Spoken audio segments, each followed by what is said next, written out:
At a packed summit on Capitol Hill, a young tech worker shocked the audience by accusing President Donald Trump of letting AI destroy his life, a confrontation that sparked a fiery exchange and left everyone questioning who's really winning in the age of automation.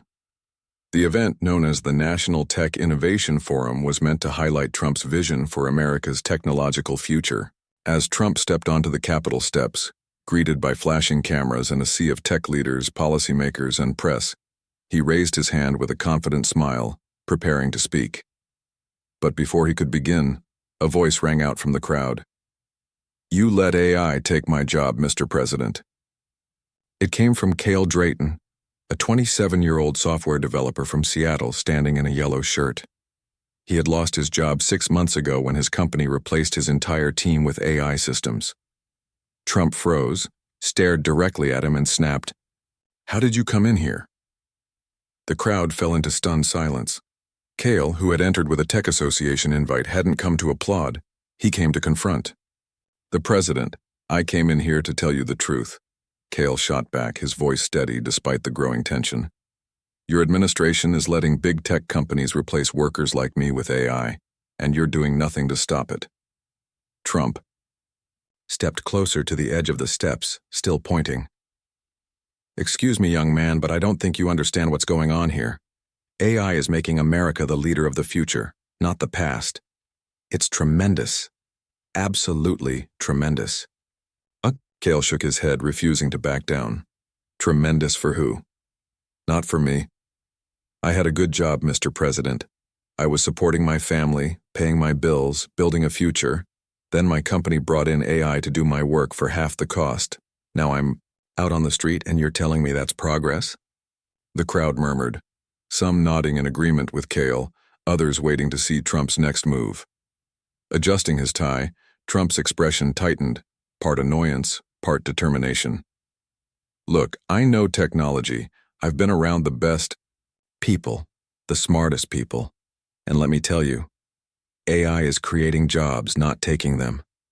It's making everything faster, better, stronger. You should be happy about that."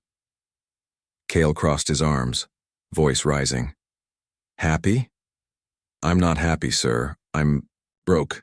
My company laid off 200 people from my department alone, and we're not the only ones. Millions are losing their jobs to AI, and your administration is just sitting there letting it happen. Why aren't you doing anything to protect us?" Trump waved his hand dismissively. "Protect you? I am protecting you. I'm protecting America. We're competing with China, with Europe, with everybody. If we don't have AI, we fall behind. You want to fall behind? I don't. I like winning, and that's what we're doing, winning," Trump declared. "That's easy for you to say," Kael replied sharply. "You're not the one who lost everything. I studied for years to get my degree. I worked hard for that job. Now I'm delivering food just to make rent. How is that winning? For me?" Trump stepped down from the Capitol steps, shortening the distance between them.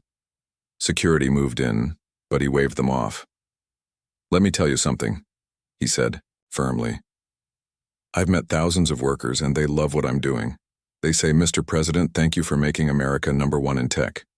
You're the first one I've heard complaining like this." Kael didn't flinch. "Maybe I'm the first one brave enough to say it to your face," he shot back, locking eyes with Trump. "I voted for you, sir. I believed in your promises. You said you'd fight for the American worker.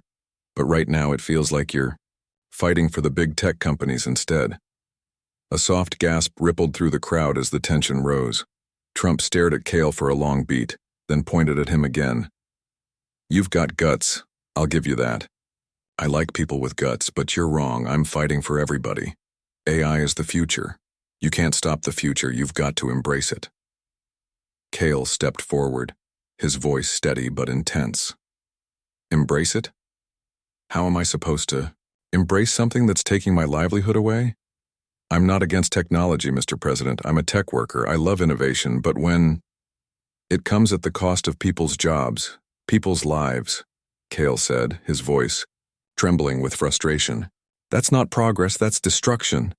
Trump crossed his arms, his expression hardening into one of determination.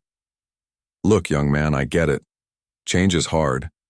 I've been through a lot of change, believe me. But when I started, in business I had to adapt. I had to learn new things, take risks, make tough choices. That's what you need to do. Adapt.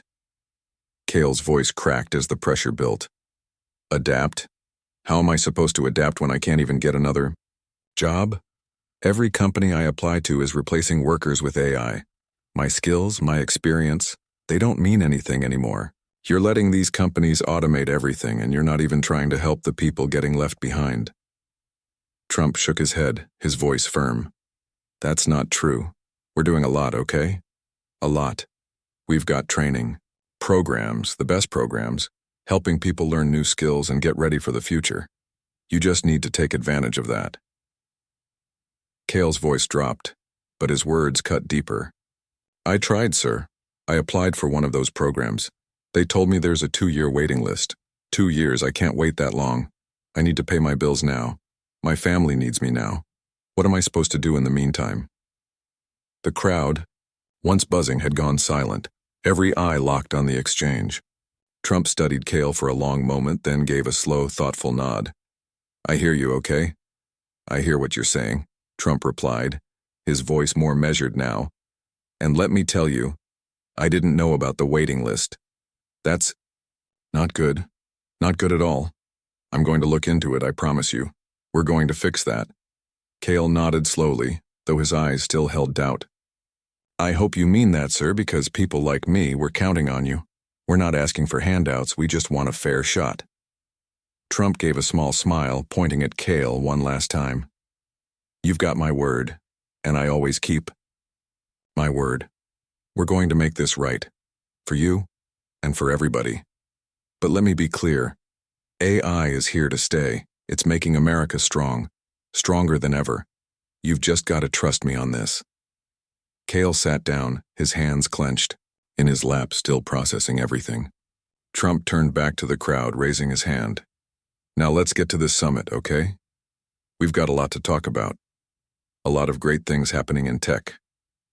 Applause followed, some loud, some hesitant, as Trump launched into a short speech on America's technological leadership. But the real moment people would remember wasn't the summit. It was the raw, unexpected debate that had unfolded between a frustrated worker and the President of the United States. As the event wrapped, Trump descended the Capitol steps, waving one final time before disappearing into the building with his security detail. The confrontation with Kael Drayton had shaken the room, and reminded everyone just how high the stakes are for everyday workers in the age of AI. If this moment got you thinking about the future of jobs, hit that subscribe button for more powerful stories like this, and let us know in the comments, should the government do more to protect workers from AI disruption? We'd love to hear your thoughts.